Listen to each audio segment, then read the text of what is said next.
messieurs, bonjour et merci de nous rejoindre dans cette édition du journal sur Ivoire TV. De grands titres à la une de ce bulletin, l'Égypte et la Somalie. Hosni Moubarak a comparu hier devant le tribunal du Caire pour assassinat de manifestants et corruption.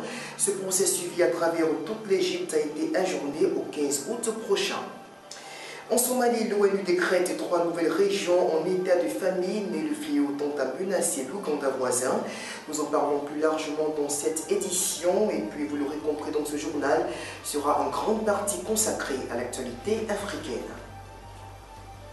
Mais tout d'abord, faisons un tour par la Côte d'Ivoire où les 7 femmes tuées dans la commune d'Abobo durant la crise post-électorale ont été décorées ce mardi à titre posthume par la grande chancelière de l'ordre national, Henriette Dagri-Diabaté.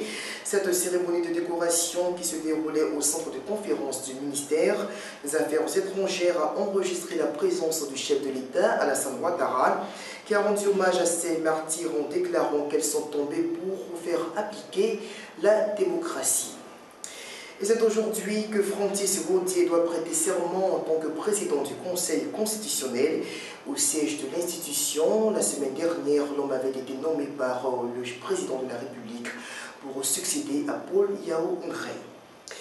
À présent, par l'étranger, hier, l'Égypte entière assistait en direct au procès de l'ancien président Hosni Moubarak. Un procès historique puisqu'il est le premier du genre pour les dirigeants arabes déchus. Des révolutions du début 2011 et l'ex-Raïs est arrivé dans un mauvais état au tribunal sur une civière, ce qui n'a pas permis à l'audience de se tenir. Mais les débats ont été repoussés au 15 août prochain. Le procès de l'ancien président égyptien et de ses 2 fils débuté mercredi au Caire reprendra le 15 août.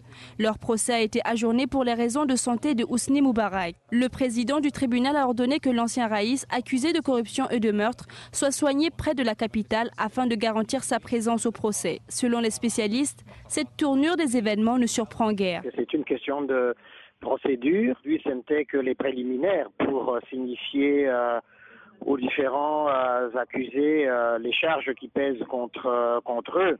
Au niveau de la partie civile, il y a eu beaucoup de réclamations, beaucoup de revendications pour la défense justement, le fait d'exciper de la maladie d'Hosni Moubarak pour dénoncer d'une part les vices de forme de son transfert de Sharm el-Sheikh au Caire et deux, le fait de sa maladie pour demander tout simplement l'ajournement sine die du procès. Les Égyptiens ont pu suivre le procès très attendu en direct à la télévision et sur des écrans géants disposés près du tribunal. L'objectif est de rassurer le peuple sur la crédibilité de la procédure afin d'éviter les soulèvements populaires. Alors on peut toujours craindre un nouveau soulèvement populaire, ça n'est pas exclu si le procès ne se tenait pas. Il y a eu déjà des affrontements, ce n'est qu'un prélude entre les partisans, les pro-Moubarak et les anti-Moubarak qui voudraient justement qu'il soit jugé en dépit de son très grand âge et puis de sa maladie. Le mouvement qui est né place Tahrir il y a quelques temps depuis ne s'essouffle pas, ne s'estompe pas puisque le mouvement est toujours vigilant et suit de très près ce qui se passe. Hosni Moubarak est le premier chef d'État arabe à comparaître en justice depuis le début de la vague de contestation qui a secoué le monde arabe. Début juillet, l'ancien président tunisien Ben Ali avait été condamné par contumace à 15 ans de prison pour possession de drogue et d'armes. Pendant ce temps, en Tunisie, les proches de l'ex-président Zine El Abidine Ben Ali ont vu leur procès ajourné sur demande de leurs avocats. Il s'agit du 2e report du genre et le juge en charge du dossier a tenu à préciser que ce report est le dernier qui est accordé à la défense des accusés. En Tunisie, nouveau report du procès des 23 proches de l'ex-président Ben Ali. Le procès des 23 membres du clan Ben Ali Trabelsi, qui avait repris mardi à Tunis, est reporté pour la 2e fois. Parmi les accusés, Ali Seriati, le chef de la sécurité du président déchu, comparaissait pour complicité dans la fuite du couple Ben Ali. J'ai demandé à la Cour de retarder l'accès aux dossiers qui ont été ajoutés à l'enquête militaire jusqu'à ce que la situation soit plus claire afin que chaque personne jouisse de ses droits. Les avocats chargés de la défense ont demandé le report du procès en raison de la non-complémentarité des dossiers.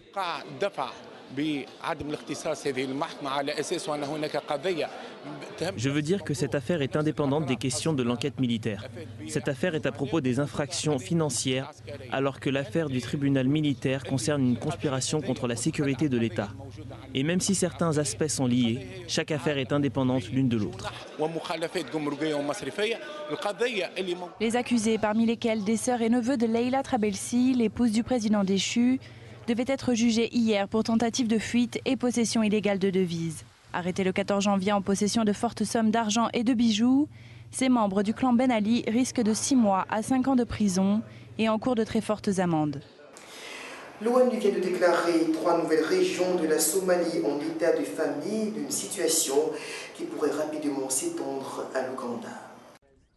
Exposées au vent et au danger de la vie des camps de réfugiés, elles ont fui la Somalie où la crise alimentaire s'étend maintenant à 3 nouvelles régions. Dadaab au Kenya est le plus grand camp de réfugiés du monde selon l'ONU, avec près de 400 000 personnes.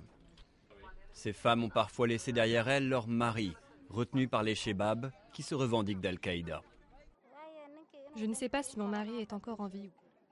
Soliman a réussi à passer la frontière. Les Chebabs ont pourtant essayé de l'embrigader. Ils voulaient que j'essaye de me battre pour l'opposition. Quand ils voient quelqu'un qui sait se battre ou porter une arme, ils ne veulent pas vous laisser partir au Kenya. D'autres ont choisi de partir pour Mogadiscio. La capitale du pays compte environ 100 000 déplacés.